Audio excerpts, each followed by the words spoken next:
Hey, what is up everybody, it's Animac here for Anime Uproar, and as we all know, the devil fruit that Luffy possessed since the very first chapter of the story, the Gomu Gomu no Mi, turned out to be something completely different. We can assume that the original Joy Boy was a user of this legendary devil fruit, and 800 years later, Monkey D. Luffy became the second known user. But what if I told you that we already know a third user of this devil fruit, that we've known them since chapter 550 of the manga, and that the Hito no Mi model Nika is closely connected to the truth behind the Will of D and the D clan? There is a lot to talk about, so let's go! You guys know how this works. If you enjoy our videos and you want to see more in the future, leave a quick like and comment right now. It only takes you a second, but it really helps with that YouTube algorithm. And if you're new to Anime Uproar, or maybe you just haven't taken the time to subscribe yet, do me a quick favor and make this the video that you subscribe and hit that notification bell to turn on all notifications. Before we get into it, big thank you to Path to Nowhere for sponsoring this video. Path to Nowhere is a brand new sci-fi RPG with an extremely unique mysterious world which integrates superpowers, gang culture, the Cthulhu mythos, and so much more into a dark, gritty, and stimulating experience. The game combines real-time tower defense gameplay with top-tier strategy and a novel prison and crime theme. You are the leader of a crisis control bureau, and you use special abilities to control dangerous and charming sinners, beings who are infused with superpowers. Each sinner character has their own unique powers and abilities, and as their powers grow and their desire to do good increases, you can decide whether you want to seek their salvation. I especially like Ariel. She looks so cute and yet so dangerous at the same time. I just need to learn more about her. Path to Nowhere stands out from other games because of its dark, gritty, and sexy style. And the artwork is truly distinct and captivating. It provides an immersive gameplay experience with dozens of story stages, puzzle games, and challenging roguelike mechanics. Tactics and strategy are crucial for winning, and the player's skills on the battlefield are critical for success. Download Path to Nowhere right now and get in on the gritty and stimulating adventure. Just click that top link down in the description and use my gift code to get special rewards in-game. Finally, this video will contain One Piece manga spoilers, so please proceed with caution. You have been warned. Joy Boy was first introduced in chapter 628, and then much later in chapter 1018, we were introduced to the legend of the Sun God Nika. As soon as both of these characters were mentioned in the story, the One Piece fandom began speculating that there is some connection between Luffy and either Joy Boy, Nika, or both. Fans were theorizing that Luffy could be the reincarnation of Joy Boy, or that Joy Boy was a special ability that is somehow passed down for centuries, kinda like Poseidon, or that Joy Boy might be Luffy who traveled back in time, and so on. Similarly, as soon as we learned about Sun God Nika, the protector of all those who are mistreated and enslaved, fans began comparing his silhouette to the silhouette of Luffy dancing in Skypiea, and so on. So yeah, the speculation was definitely there, but when the truth was finally revealed, it still shook the fandom and caused an absolute explosion of hype. As we now know, Luffy's devil fruit is not really a Paramecia type devil fruit called the Gomu Gomu no Mi. Its true name is the Hito no Mi model Nika, and it is actually a mythical Zoan devil fruit, or mythical Zoan, whichever pronunciation you prefer. When Luffy undergoes his devil fruit awakening during his battle with Kaido, his heart, which had actually stopped beating for a while, started beating again with a strange rhythm. A rhythm that Zunesha refers to as the drums of liberation. Zunesha also confirms that Luffy's devil fruit awakening, the awakening of the Nika devil fruit, also constitutes the return of Joy Boy. And so this confirms that Luffy is, in some ways, both Joy Boy and Sun God Nika, although we're still not quite sure what exactly this means. It is possible that Sun God Nika is just a legend that emerged because the previous user of the Nika Devil Fruit, the historical Joy Boy, was himself a liberator and a hero to those who were imprisoned and enslaved. And so maybe the only real link between Joy Boy, Luffy, and Nika is the Devil Fruit itself. Luffy is not a god or reincarnation or anything like that. He just happened to inherit the same devil fruit that Joy Boy possessed. A devil fruit that is already associated with a godly hero of liberation, and Luffy is just now taking on that mantle. But there may be more to this story, as I've argued in multiple other videos here on the channel. In fact, in one video I theorized that once a user of a specific devil fruit dies, some of their lineage factor remains inside the devil fruit and is then passed on to future users of that fruit. This means that Luffy possesses some of the original Joy Boy's lineage factor, and this might account for some of Luffy's similarities to Joy Boy, as well as some of Luffy's as of yet unexplained powers and abilities. I won't go into that here because there's a lot to talk about, but I will link that video in the description if you want to check it out. The point is that we're still not 100% sure about the true nature of the connection between Luffy, Joy Boy, and Nika, but we do know that they are certainly all connected through the Hito no Mi model Nika. But what was going on with this overpowered mythical Zoan devil fruit in the 800 years between the time that Joy Boy possessed it and the time that Luffy consumed it in chapter 1 of the story? The world government has known about this fruit for a long time, and in fact they have been attempting to get a hold of it for generations. Unfortunately for them, they were never able to get their hands on it, and even when they got close, the devil fruit would always slip out of their grasp. This has led the Gorosei to conclude that the Nika fruit has a will of its own, and that it has been actively resisting the world government's attempts to capture it. How exactly was a devil fruit able to do this isn't clear just yet, but it has been said that Zoan devil fruits in particular seem to have a strong will of their own, and we now know that the Nika devil fruit is actually a mythical Zoan. However, for the longest time, everyone believed that Luffy's devil fruit was called the Gomu Gomu no Mi, and that it was a paramecia type devil fruit that gave its user's body the properties of rubber, turning him or her into a rubber human. That is because over the centuries, the world government realized something. Unless the Nika devil fruit undergoes an outright awakening, as was the case with Luffy during his fight with Kaido, it will basically just act like a paramecia type rubber devil fruit. It will give its user's body the properties of rubber, and that's basically it. And since this is all that the devil fruit has done for 8 centuries, it had never awakened for all that time, the world government simply changed all of its historical records in order to alter the Nika devil fruit's name and classification.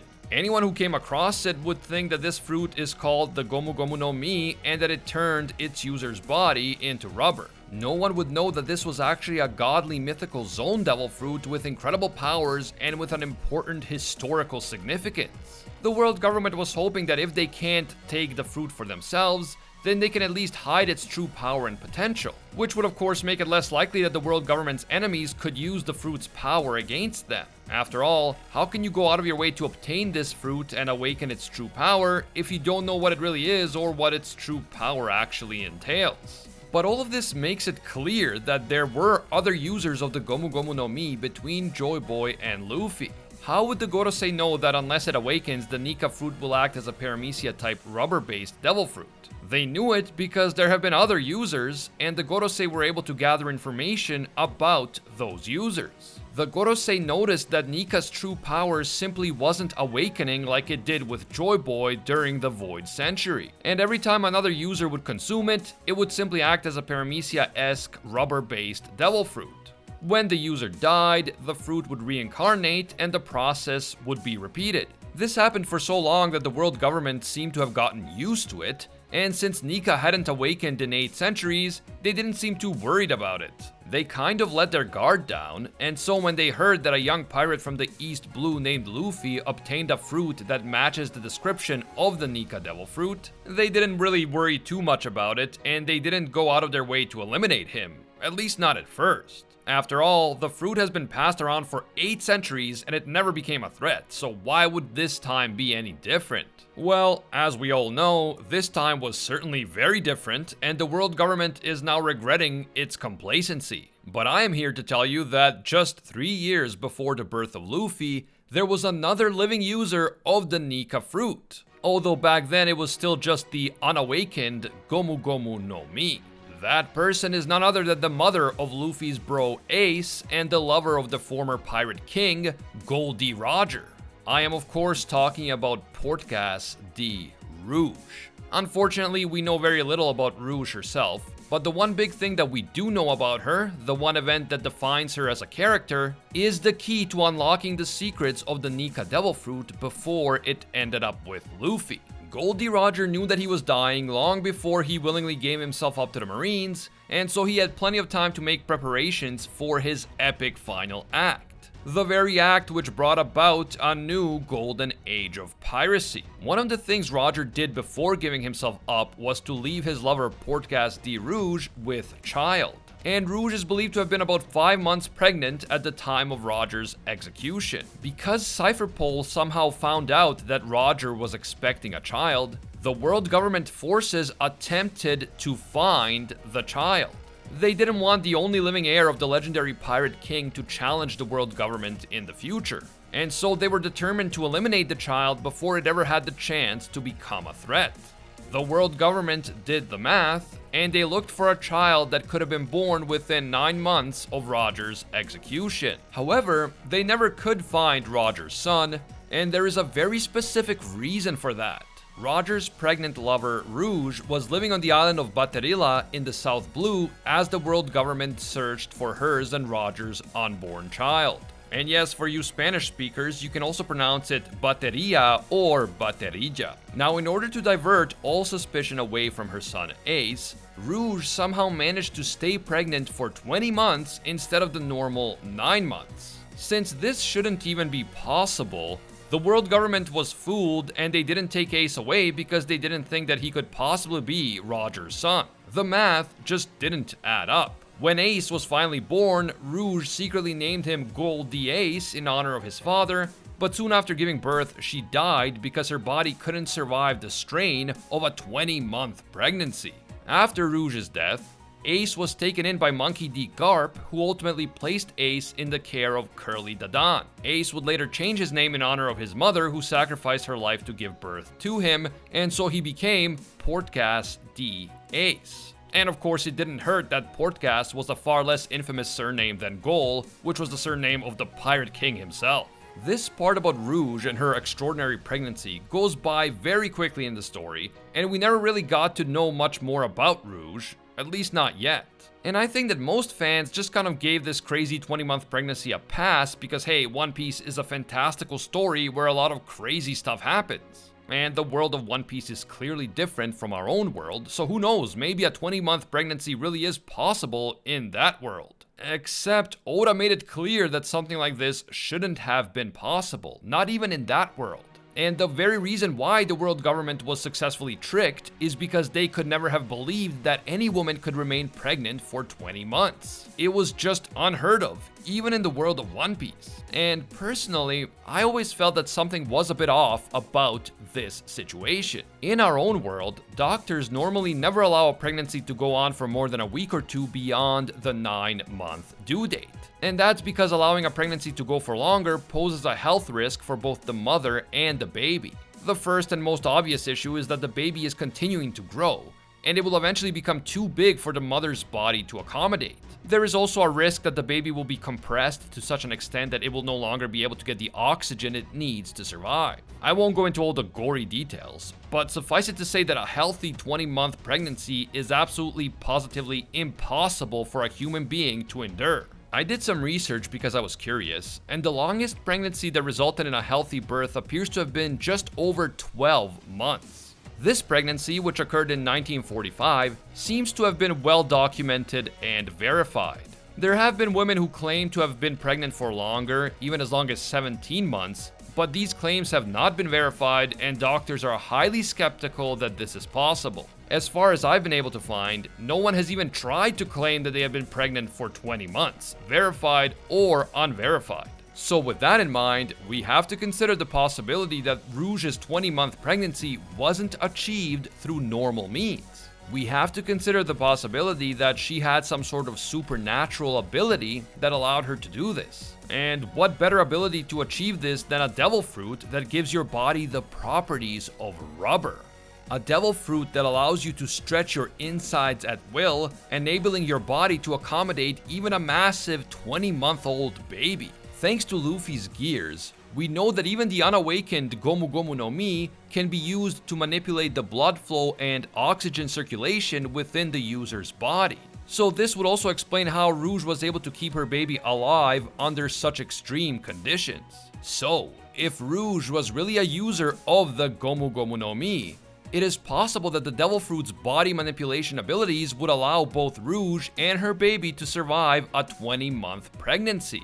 But if Rouge really could accomplish all of this, then why did she die after giving birth? Why didn't the Gomu Gomu no Mi allow her to simply give birth and move on like nothing happened? Well, we have to remember what an incredible ordeal it would have been for Rouge to keep using the Devil Fruit's abilities constantly for such a long period of time. We know how exhausted Luffy becomes when he overuses his gears and how much recovery time he usually needs. In the past, some characters like Rob Lucci have even speculated that using his gear powers is draining Luffy's life force, and that it could be reducing his lifespan. So even though Rouge wasn't like using Gear 3 or Gear 4 in battle, she was still using her power non-stop for months and months in order to keep her baby alive long past his due date, and that would have taken a terrible toll on her. Even someone with a rubber body still has vital organs that can't just be pushed beyond their limits endlessly. At some point, they are going to give out, rubber or no rubber. And that seems to be what happened with Rouge. She pushed her pregnancy to 20 months in order to save her son. And while the Gomu Gomu no Mi allowed her to do that physically, the effort also took a massive toll on her body, her organs couldn't take it anymore, and soon after giving birth, she died. After her death, the Gomu Gomu no Mi was of course reincarnated somewhere else, and it was eventually located and captured by forces loyal to the world government. But the forces loyal to the world government couldn't keep the fruit for long because it was stolen by the red hair pirates and taken to Fuchsia village, where it was consumed by a young Luffy. So the timeline makes sense, and just from a narrative perspective, the idea that there have been other Gomu Gomu no Mi users over the past 800 years also makes sense. When the Gorosei said that the Nika Devil Fruit has a will of its own and that it has seemingly actively avoided them, I'm sure they didn't mean that the fruit literally bounces away from the Marines and escapes them every time they try to capture it. The Gorosei were saying that every time they are about to capture the Devil Fruit, it seems to find a new user and that user takes it out of their grasp. The Nika Devil Fruit may not have awakened in the centuries between Joy Boy and Luffy, but that doesn't mean that it wasn't used in all that time. Now, even though I came to the Rouge is a former Gomu Gomu no Mi user theory on my own, when I was doing research for this video, I noticed that multiple people have had similar theories for years, even before the Nika Devil Fruit reveal. So I'm definitely not the first person to think of this, and I can't take credit for that. But I do think that the Nika reveal adds a new dimension to this theory, and the significance of the Nika Devil Fruit and its will. The fact that it somehow willingly avoids capture by the world government brings me to the secret connection between the Nika fruit, the will of D, and the D clan. Clearly Luffy is a member of the D clan, and of course Rouge is the only known female member in the entire series. If we accept the theory that Rouge possessed the Gomu Gomu no Mi, then that would mean that 2 of its known users were members of the D clan. Which is a pretty massive coincidence, since there are only 10 known D-Clan members in the entire series, a series which features over 1,000 different characters. And that's before we take into account the popular theory that the 3rd known user of this Devil Fruit, Joy Boy, was also a member of the D-Clan. But the truth is that Joy Boy didn't have to be a member of the D-Clan himself, because he could actually be the progenitor of the D-Clan. There is a popular theory out there that D-Clan members are actually the descendants of the rulers of the ancient kingdom, those who fought against the world government 800 years ago. Joy Boy was likely the leader or one of the leaders of this ancient faction. Now, of course, this faction lost the conflict from 800 years ago. The world government was eventually formed, and once that happened, the world government erased all historical knowledge about the ancient kingdom and the war that they fought against the world government. After that, the rulers of the various kingdoms that formed the world government moved to Marijois and became the Celestial Dragons. But there is an interesting theory that the D clan are descendants of the original celestial dragons, the ones who ruled the ancient kingdom before their positions were usurped by the world government and the new celestial dragons. In fact, the letter D may literally stand for the word dragon, and it is there to serve as a constant reminder that the current celestial dragons are nothing but usurpers. And this is exactly why members of the D clan are considered to be the natural enemies of the gods. They are the natural enemies of the world nobles because they are the true world nobles. They are the rightful rulers of the world. And so their very existence is an existential threat to the power of the celestial dragons. The infamous Will of D may actually be the will to right the historical wrong committed by the world government during the Ancient War, or the alliance that eventually became the world government. The Will of D could be the will to restore the true celestial dragons to their rightful place and banish the false dragons from their usurped positions of power. Some members of the D clan want to achieve this through force and deception, like Zebek and Blackbeard, while others like Dragon and Luffy want to achieve it by bringing the world together and overthrowing the tyrannical world government. But whether it is conscious or unconscious, the Will of D leads all members of the D clan to defy the world government in their own way. Many of them oppose the world government directly, like Roger, Dragon, Zebek, Blackbeard, Law, Ace, and Luffy. But others may even work under the world government, as was the case with Saul and Garp. But think about it. Even those members of the D clan who ended up joining the Marines, like Saul and Garp, did defy the world government in certain moments of critical importance. Saul abandoned the Marines and decided to help Robin at the cost of his own life. And Garp secretly helped to protect both Ace and Luffy, despite the fact that their fathers were literally the most wanted criminals in the world. And that brings us back to Rouge, a woman who did what should have been literally impossible in order to defy the world government and deny them the opportunity to hurt her son. So, every D clan member has defied the world government and the celestial dragons in some important way. This is what they all have in common. And this could be the secret of the D clan, whose origins can be traced all the way back to Joy Boy and the Ancient Kingdom. So the Nika Devil Fruit, the godly fruit which has a will of its own, may also be subject to the Will of D. The Nika fruit may also gravitate towards members of the D clan because they are directly connected to the fruit's original user, Joy Boy.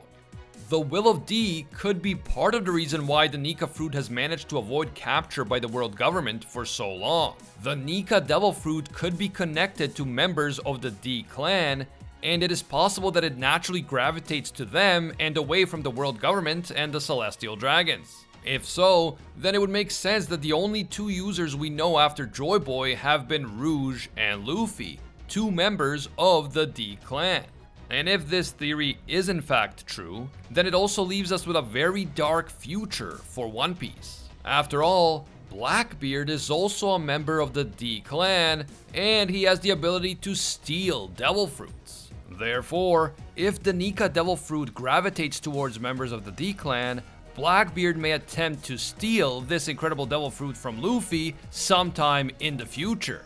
The epic showdown between Luffy and Blackbeard is inevitable, but based on what we know about the Will of D thus far, once their showdown finally begins, both Luffy's life and his devil fruit could be on the line. Now that we are in the final saga of the One Piece story, things are really heating up like never before, and I can't wait to see what happens next.